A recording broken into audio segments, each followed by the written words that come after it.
आज आपण बघणार आहोत मालवणी पद्धतीने केलेलं भेंडीचं सार। त्यासाठी सगळ्यात आधी आपण लाल बेडगी मिरची, ओलं खोबरं, लसणाच्या पाकळ्या, टोमॅटो, धणे, हळद आणि पाणी घालून एक वाटप करून घेऊया। भेंडी स्वच्छ धुवून पुसून त्याला आपण थोड्या मोठ्या आकारात चिरून घेऊ। त्यानंतर आपण तेलात हे भेंडीचे तुकडे थोडेसे स्टर फ्राय करून घेऊ, म्हणजे त्यातला चिकटपणा कमी होईल।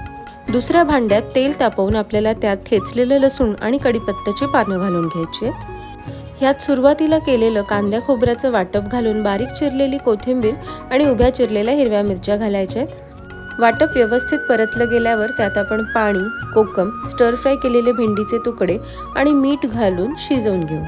गरम गरम भातासोबत हे भेंडीचं सार अगदी भुरकून खाता येईल। ही रेसिपी तुम्हाला कशी वाटली ही कमेंटमध्ये आम्हाला नक्की कळवा।